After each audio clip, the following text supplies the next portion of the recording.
as the market continues to shift and who we work with as agents continues to progress, particularly in light of the off-referenced recent NAR settlement, there is an increased likelihood of working with unrepresented buyers. As we have listings that are active, unrepresented buyers are maybe coming through the homes that we represent the sellers for. And so the common questions are, what do I say to unrepresented buyers? What forms do I use when working with unrepresented buyers? And who am I loyal to when I work with unrepresented buyers? As always, the answer to those questions are, it depends. It depends because there are three very common scenarios that we're going to be looking at, the three most common ways you'll be working with unrepresented buyers and how to make it successful. Now, as we get started here, we are going to be referring to a number of forms, so keep that in mind. And so don't be surprised if Joe from Legal makes an occasional cameo appearance on some of the screens. Just as a reminder, these forms are the approved forms by the UAR for use when we represent a seller and have an active listing and have an unrepresented buyer coming through asking about how to proceed with a purchase of a home as an unrepresented buyer. So our three options we have as the representative of the seller when an unrepresented buyer comes through. The unrepresented buyer may choose to remain unrepresented and to work through the process themselves. You as an agent may choose to exercise limited agency as a single agent representing both the buyer and the seller for the same contract. Third option is for limited agency with two agents within the same brokerage where you represent the seller and choose to work with another agent within the brokerage representing the seller. So let's start with working with an unrepresented buyer who chooses to remain unrepresented. First of all, what do I need to say to those people? First, before we even get into that, we need to explain to them that there are two choices they have. They can either choose to remain unrepresented and are fully responsible for all processes for the completion of the transaction, or with the informed consent of the seller, you as the buyer and I can represent both of you for your representing both, or we can choose to have another agent within the brokerage represent in a limited agency relationship. So let's take a look at those situations and how they'll play out.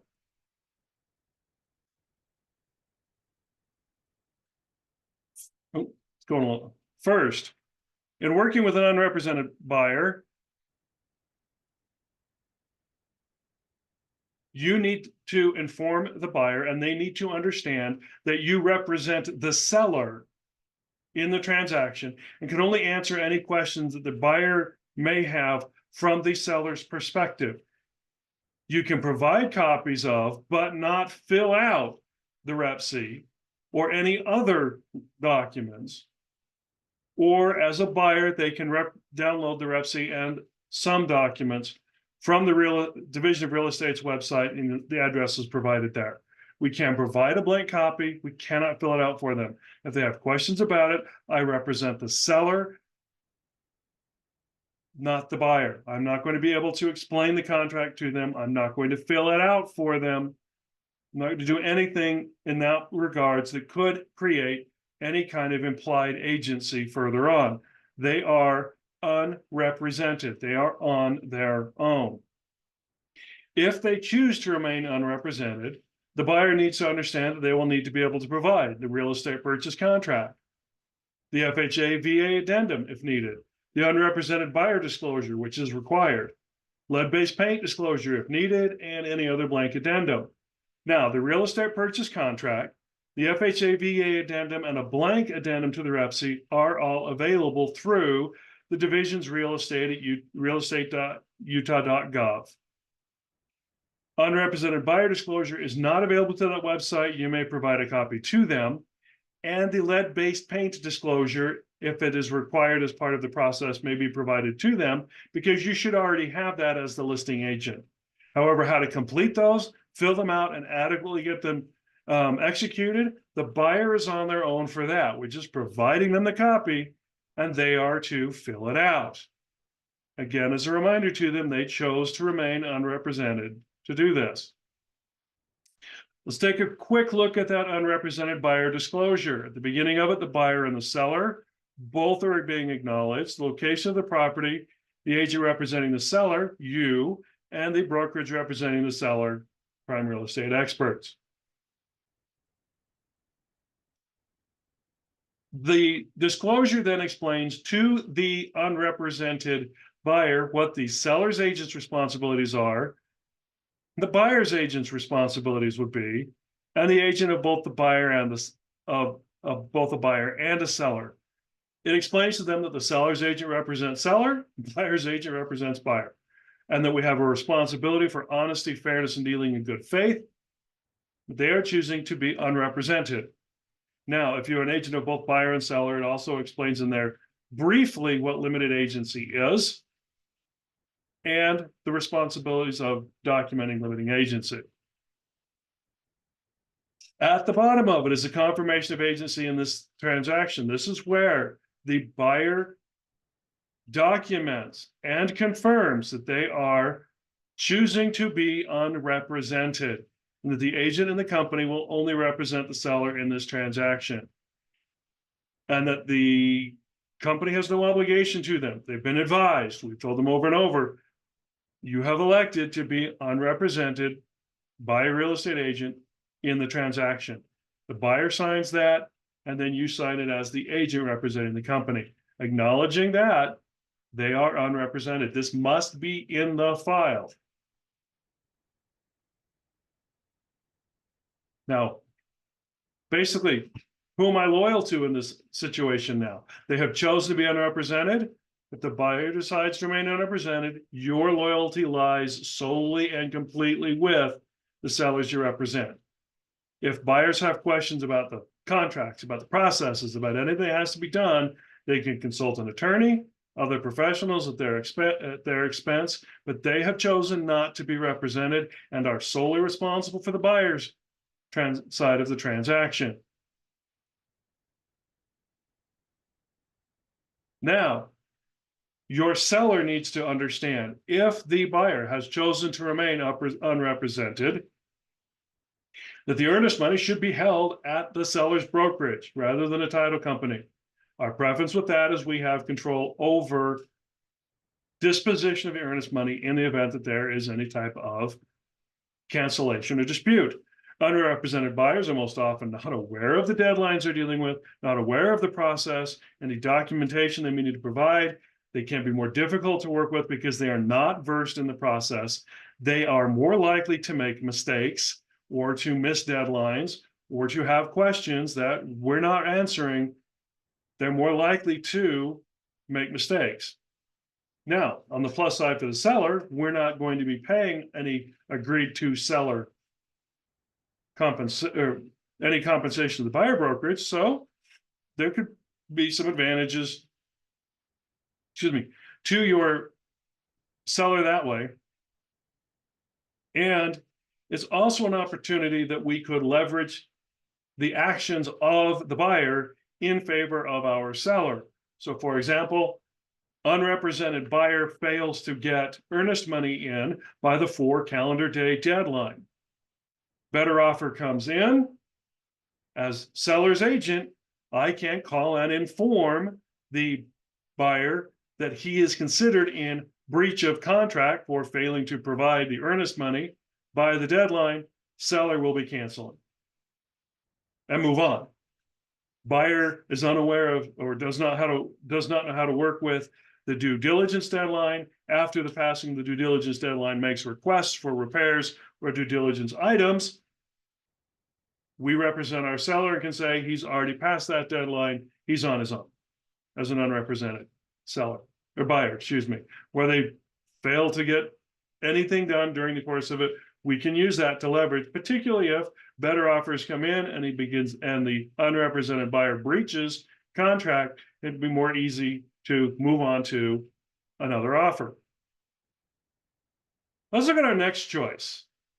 Our next choice was working with a single agent limited agency. That is where you will now be representing buyer and seller for the same transaction, but you already have that seller's relationship established because you have the signed exclusive right to sell.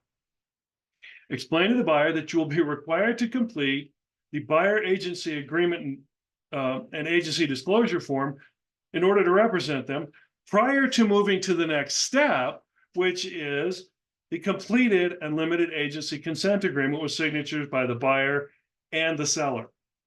So we have to have the EBB and its documents signed, the EBB, buyer due diligence, wire fraud, signed to legally represent them, to now on their behalf provide to our seller the limited agency consent agreement for the seller to agree to enter into that relationship. Now we're ready to move forward with an offer. So prior to writing the offer, again, making sure we have all of those created. We should also have that affiliated business arrangement disclosure. All of those buyer documents are available in Brokerman. So if you're working with your transaction coordinator, have them create the buyer package first, get those filled out, get them signed, then move forward with your limited agency consent agreement. Now you have the legal representation to move forward. Now, once you're writing the offer, now that limited agency consent agreement goes first, then any and all offer documents that you would be providing go second. All the regular documents, the REPSI, any addenda, lead-based paint disclosure, any of those will now go in their typical order. But make sure that limited agency consent agreement is on top, reminding both sides that both sides have agreed to this relationship. So let's take a look at what this limited agency consent agreement looks like. Name of the buyers, name of the sellers, agent representing buyer, agent representing seller. Keep in mind, these are two different spots because there are two different ways we can go about this. If you're representing both sides, you are now listed as the agent representing the buyer and the agent representing the seller, the brokerage name, and then the property location. What comes next is a set of explanations to both parties that these are requirements, that the real estate agent is associated with the principal or branch broker, that the right of the agent to represent the buyer or the seller is allowed when representing buyer and agent seller as a limited agent. In a traditional setting, a seller agent works only with the seller, buyer's agent works solely with the buyer. You are now being allowed to operate in both of those roles.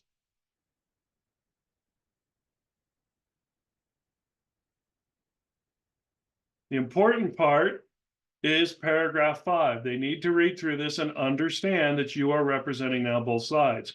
Your duties and responsibilities may be limited because you now must remain neutral throughout the transaction. We're going to look at that neutrality again in a minute, but that neutrality limits what you can and cannot share with both parties.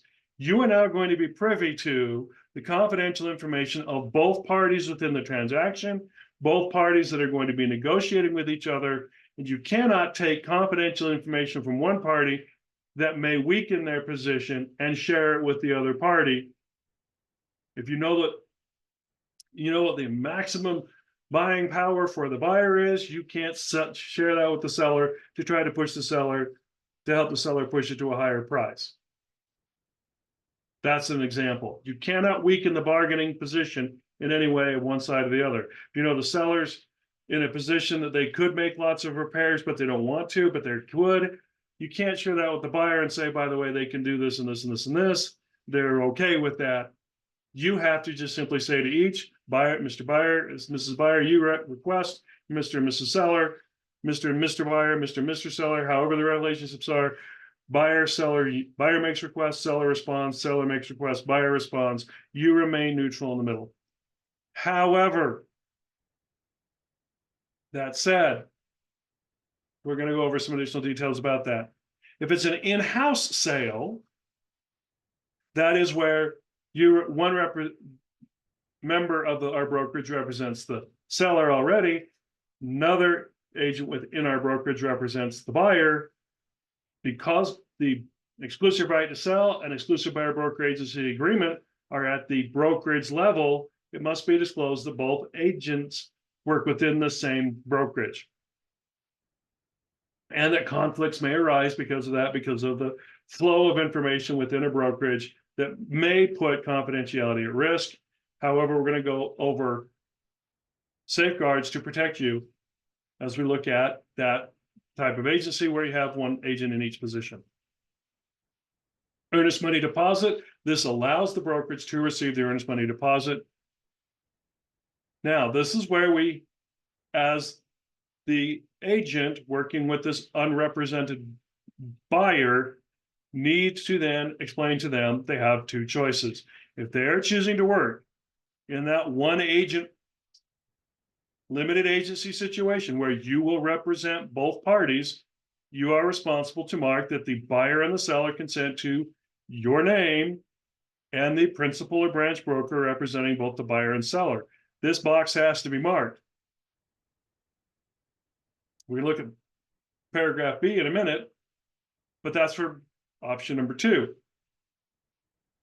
Buyer and seller must sign, and it must be signed by you as the agent. So going back to a couple of those terms of working with a single limited agent, that also apply if we're working with 2 different agents within the same brokerage, one who now is representing that prior unrepresented buyer and one who already was representing the seller.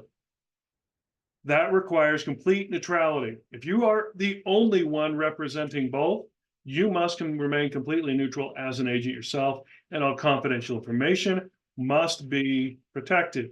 However, you also have a duty of honesty to both parties and must disclose any material facts or defects that may adversely affect the ability of a party to complete the transaction. If you find upon inspection with the buyer that there are material facts or defects in the property not disclosed to you by the seller, you must now, in representing the buyer, disclose to the seller the material facts that you found. Seller must then respond to those material facts. If you find that the buyer is not capable of completing the transaction for material facts reasons, they lose their job, they're not going to get financing, then you have to relate to that buyer that you're dealing with a material fact that may be required to be relayed to the seller, and it may be in the buyer's best interest to cancel before deadlines rather than push the seller out and hold it out where the seller is holding the property off market. Those need to be, if they are material facts that could adversely affect one party's ability to complete the transaction, they need to be disclosed. Now, the other option is you already represent the seller. You've got an unrepresented buyer.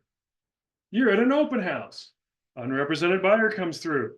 This is where having a co-agent with you can be very useful. Unrepresented buyer comes through, decides they're interested in buying the home. Your co-agent now goes and meets with unrepresented buyer. They now establish the buyer and agent relationship. It's a new lead for your co-agent. Those two then work through the process of buyer broker agency agreement and that limited agency consent agreement.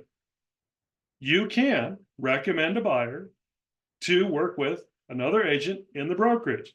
And as an explanation to them, it is in their best interest to have their own agent because you represent the seller and already have an established agency relationship with the seller. And you may have a very long-term relationship with that seller that you're looking to protect through the course of the transaction. This is now where we mark in paragraph B that there are 2 agents. Sellers consent to the seller's agent. You are already representing them. Buyer's agent, the other agent within the brokerage representing the buyer. This would also be used if a client of one of our agents happens to go through the property or see the property you already have listed and chooses to make an offer, this would be used. So it's not just unrepresented agents or clients that would use this. A potential buyer who is represented by any member of Prime Real Estate Experts or any of its branches, founders, or referral would also have to have this. Now, in this case, if you represent seller, you remain loyal to the seller. The agent within the brokerage you referred them to remains loyal to the buyer. The brokerage as a whole has a responsibility to maintain neutrality within the brokerage.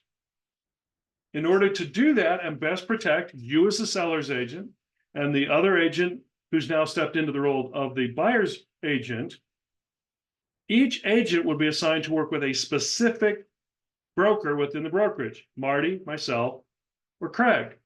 So if the seller agent already has a relationship, has been working with Marty, and Marty's aware of the transaction, Marty would remain the broker they work with.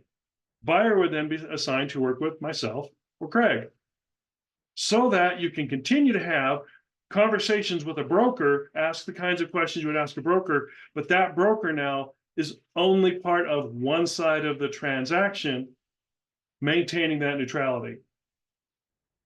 Discussions of the transaction at the brokerage level would be restricted to involved agents and brokers only. No open conversations, no brokerage meeting conversations, no hallway conversations. All of those would be restricted to protect the confidentiality of both of our clients and the professional relationship of both of our agents, and still be able to continue forward with the process. Now,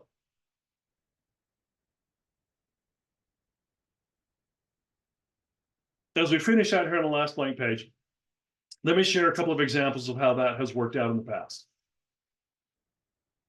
Marty and I happened to be agents on opposite sides of the same transaction.